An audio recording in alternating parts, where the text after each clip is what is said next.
So apparently our markets are now officially in the toilet. Let me show you what I mean, and I mean literally in the toilet.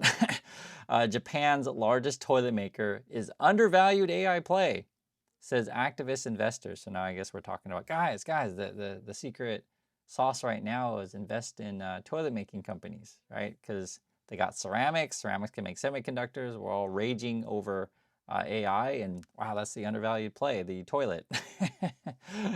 But in all seriousness, though, yeah, there's real money in this stuff, and money's flying around, and everything in the market right now is like AI hype.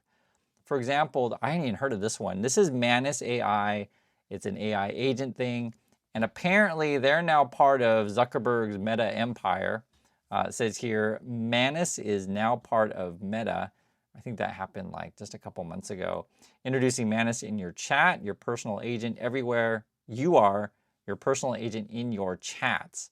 And this is kind of the holy grail right now of these AI agent chatbot things, is to get it to work with natural language, have it do, things that you need it. So for example, they're saying long-term memory. So remember like your conversations in the past, know all of your history. So like everything you tell this thing, there's going to be a cache of it somewhere. There's going to be a lot of privacy issues with that, of course. Full power managed, create videos, slides, website images from one message. Your tools connected, Gmail, Calendar, Notion, and more. Available now on Telegram. More platforms coming soon. And so there's going to be a lot of partnerships going on with that stuff. And I'm just telling you guys, I'm already seeing it happening down the pipeline. There's a lot of people who are essentially giving all of their access to their data, bank accounts, messaging. You can make phone calls and have AI voice, whatever. Like you're giving like so much of your info to these companies. It's crazy how fast it is moving. I'll just say be very, very careful out there what you give to these people. They don't care so much about you. Now, what's interesting also, people were talking about today, Apple's situation and how are they playing this AI game. So this is a very fascinating chart, Stay Sassy, that says think different. And it's Apple on CapEx, right? So Meta's acquiring companies. OpenAI just acquired OpenCloud, which we're going to talk about in a moment here. Apple, though, is like decreasing their CapEx, so capital expenditure, how much are they throwing money at this stuff? Whereas all the other big companies, Amazon, right? It's like, this is like billions of dollars, like at the 40 billion level. It's like a lot. 42% increase, right, on your CapEx. And then Microsoft and Alphabet are effectively doubling their CapEx, right? You're like nearly $30 billion. Meta is like 48% up, so like 20 billion, and Apple's like decreasing their CapEx. And I guess the strategy then for Apple would be, okay, I'll let you all burn your money and fight it out, and then I'll just partner up with one of the winners. And I think Apple's doing partnership with Google's Gemini and such, and then they'll, develop all their AI AirPods and AI iOS and AI phones and AI blah, blah, blah, right?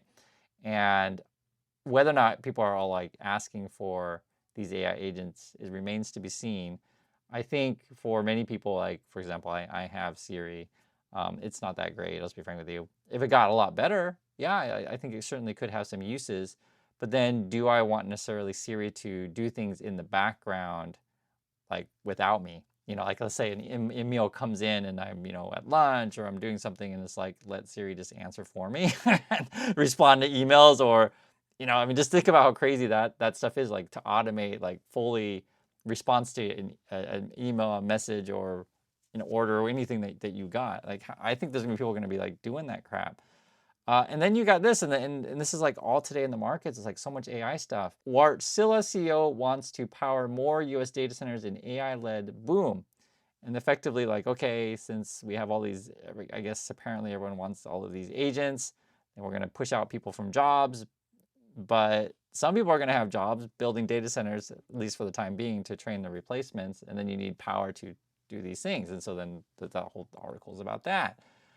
And then you also have partnerships as well in other countries. This is Anthropic, right, who's a major player in this space. When this is just last week, we're talking about suddenly the spook in the markets with their agents. Are companies then essentially going to develop their own apps, and then they can then cut off partnerships with third parties. So in this situation, it says Anthropic Infosys to build custom AI agents for firms. And I think this one's in India. I'll read a little bit together so you guys can get a general sense of what it is. It says, Anthropic has partnered with Indian technology firm Infosys to develop advanced artificial intelligence solutions for companies across sectors including telecommunications and financial services. The partners will develop custom AI agents tailored for specific industries and business functions. So they're really going after enterprise, right? Anthropic will combine its Claude models, including Claude Code, with Infosys Topaz AI products to help companies automate complex workflows and speed up software delivery. And then it was just announced, this is just a few minutes ago, I guess Adani in India is, billionaire dude, invest 100 billion in AI data centers over the next decade. And like, I get technology, guys. I'm not against technology. I just want to make that really clear, because sometimes the Elon Musk fanboys and fangirls or the tech bros are like, oh, Chris, you just hate advanced, but you hate tech. No, I like this stuff. That's why we talk about it. I like it. But I also want to talk about just this in an honest way, and also the ramifications that we're saying here is effectively, I guess we want to replace all jobs with data centers and agents.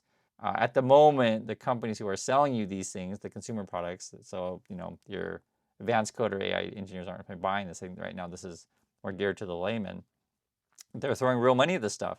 So for example, this person says, it's been 8 days since I bought my Mac Mini for OpenClaw. So Apple's a winner here. Everyone's buying Macs at the moment, I guess. So they paid $600 to their Mac Mini. They have all of these services, like Claude's a couple $100, Kimi $10. This is all monthly, 10, 30, 10, 10, right? You can add it all up. I guess they're into OF as well. Right there, you can see it right there, $49.95 a month. I didn't know there was a monthly fee for that stuff. Total burn is $1,183 a month to supposedly build out your awesome agents and startup, whatever that this person is doing. And it's kind of funny that they put in the OF thing, right? You can see right there, $49 a month. I didn't know there was a thing. And then this is also what people are doing. Listen to this person here. Okay, folks, things are moving so fast. This is OpenClaw meets 3D printing. So we got the kids a bamboo machine for Christmas. I mean, it's for the whole family, and I use it a ton. But in spirit, it was like for the kids, like for education, for learning about like 3D printing. So we've been doing so many prints, but from the bamboo marketplace, which has a lot of options. I saw recently, though, that the new Gemini DeepThink model, I think 3, can generate STL files. So I got an API key for that and gave it to one of my OpenClaws that I'm making more technical. He's named Cole. So Cole, who is an OpenClaw, I wanted him to control the machine. And this print is finally being sent to the machine by Cole instead of me, okay? So this is Cole controlling the machine. And I have Cole generating his own STL files. And my goal here is that Cole can then communicate with my OpenClaw, who manages my homeschool curriculum, and see all of the lessons I have planned for like the next week or so, and choose to print something in the 3D world that's useful to that lesson. So let's say, well, this week, for instance, for science, we're teaching like the bones and muscles, how muscles pull on bones and joints. So I'm going like, so what if, and I just need to figure out if Cole can actually generate like how good his STL file. If you really want to homeschool your kids and you have access to a 3D printer and you're going to get these agent things, I guess your agent then will look at your curriculum and then 3D print whatever sort of models that you need for your homeschool. This is a very particular case, but I was like, dang, I hadn't thought about like even need for something like that. But people will extrapolate that further. I'm like, oh, wow, I'm going to have my own small business from this kind of stuff. And obviously, you then begs the question, like, how can you scale these kind of things or whatever? But this is essentially kind of what we're looking at. And as mentioned before, this actually eliminates a lot of jobs, be it good or bad. It just would be, because now you can sort of do things on this scale. Now, obviously, there's a lot of implications with this stuff, as we'll get into more of this conversation. And here they're talking about the money being flown around regarding this OpenClaw AI agent hype. Listen to a little bit of this. OpenAI, and they're going to put OpenClaw into a foundation that Dave Morin is involved with and so forth. But Jason, what was not discussed at any point was an enormous pile of money going from Sam Altman's pocket to Peter's pocket, at least explicitly. So is he being brought on to OpenAI with a fat... And what they're talking about, again, is OpenAI is joining with OpenClaw, and it's that Peter Steinberg guy we talked about in the last video, and they're saying like how much money is being passed around here, and they're talking about that. Sack of stock options as an equivalent to an acquisition? Is that how you see this working out? My guess, I am strictly guessing here, is that they gave him a pile of cash as a signing bonus. I would estimate that would be a 9-figure kind of mid nine-figure deal. I would put it at 250, maybe even as high as 500 million in some combination of cash and stock in OpenAI. Then he was probably given another equal amount to be a team member of OpenAI for the next 4 years. I would then put the deal at 250 plus 500, 500 plus 500, something in that zone, because he could have easily raised $50 million at a 300, 400, $500 million valuation, perhaps even $1 billion valuation from investors.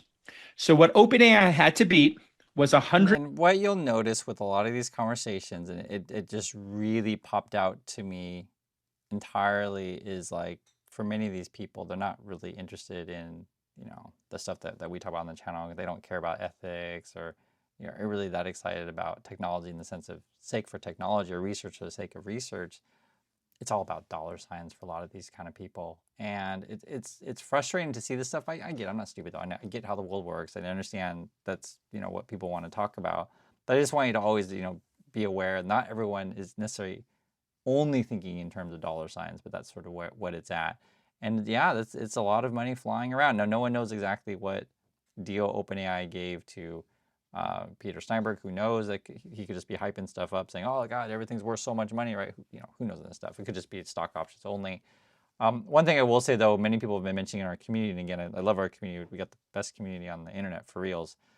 Is that if OpenAI strategy then to capture market share in the consumer market is to then latch onto the hypiest thing out there, which is OpenClaw. It kind of shows you OpenAI is a bit desperate here as they're falling behind Anthropic. There's any number of ways you can read that.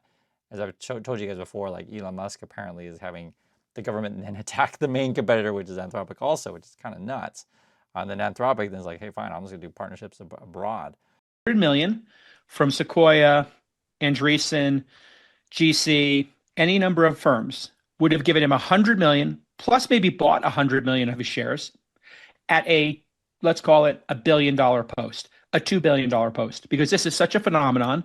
It is the highest ramping ever GitHub project. Yeah. Therefore, you have to beat market. I'm going to guess what Peter did, and he will tell us over time. And he's interacted with me a bunch over the weekend and in my threads, because I had told him and I had DM'd him, like, don't do it, don't do it, don't do it. You're the chosen one. This is the chosen project. Do not sell to Sam Altman. Don't do it. Look at Sam Altman's history. Look at what he did to Elon. Look at his co-founders leaving. Look at him almost getting fired. Just look at that track record. Look at the YC track record. And this is nothing against Sam Altman. We're friendly and we've known each other for over 20 years. But he's a cutthroat guy. He's known as a deal maker. Doesn't surprise me that he got this deal because he's from the Zuckerberg school. I've said this over and over again. He is as sharp as a blade gets. He is the greatest deal maker of this generation, I believe, or will become. All right. The So we have greatest two deal maker founders of our with us. generation. We have two founders with us. I just want you guys to hear a bit of this stuff, but this is how these people talk. I don't trust either of these people either. Make that clear. But it's all about money. Anyone who says it's not is nuts. It's all about money. And I want to say this: while the Americans are burning money on the stuff, and Apple's kind of waiting out for the winner, right? And we'll see who's the best strategy. Don't sleep on what's going on in China, right? There's news that comes out, and I know it doesn't really hit news in USA because the way the media is structured in USA is they don't necessarily have the incentive to pump up Chinese companies, right? They're all about pumping up the American stuff and say how awesome it is and things. But there's a real possibility out there that a lot of these Chinese, AI agents, or DeepSeek is another one of these things, will come in at lower cost. Lower cost to compute. They're going to have more power. All sorts of things in that. And it may not just be China. Korea is going to be doing stuff. I keep hearing stuff about going on Korea. I live here, so you'll hear about this kind of stuff on the news. But I do think there's some real concerns, though, because, like, what are we doing here? I mean, we're building this technology to effectively replace jobs. The company, from the company's point of view, they're like, hey guys, we're streamlining, we're going to be more productive and things like that. But in the short term, you're really looking to eliminate people's jobs. That's what this all is about. China's tech shock threatened the U.S. AI monopoly is just getting started, right? And this person here is saying, warned that most world might be running on a Chinese tech stack within 5 to 10 years. Could be. China is rapidly caught up in the AI arms race, right? And then you got this news about Alibaba. Alibaba unveils a Qwen 3.5 as China's chatbot race shifts to AI agents. It's so crazy. Like this, it was just last week. We were just talking about, the Anthropic stuff, and then this week apparently now we're on all the rages on OpenClaw, and then you got that big acquisitions, and then Meta's pushing, hey guys, but we got Manus. Look at this. But like I said, I think the problem here is jobs is what I see it, and then like if you just be honest about what's going on, look at how Trump came to power. He's like, oh, you all lost your jobs. They're going to bring back the factory jobs, right? And then Trump tries to turn around the conversation and say it's all the immigrants' fault, all the black and brown people's fault. When in reality, a lot of jobs have been lost to automation. It's just the truth. Like, look at a factory job. Look how many robots in there that today compared to before. You can take a look at restaurants. A lot of them being automated. For example, it's like say here in Korea, all the restaurants now have kiosks, so you don't really order at a counter. So that eliminated a particular job. Every single thing's going to be different. This last week, the big concern was in the finance space, like accounting kind of stuff, trucking, shipping, these kind of things. And that's sort of what everyone's thinking about now is like which industry is next. And that's why this Anthropic news that I showed you guys before is a really important one, right? They're teaming up with whatever this Infosys in India to build out what they're building. So just want to share you guys what's going on. I'd like to hear your thoughts. And this is moving quickly. And I'll catch you all in the next video.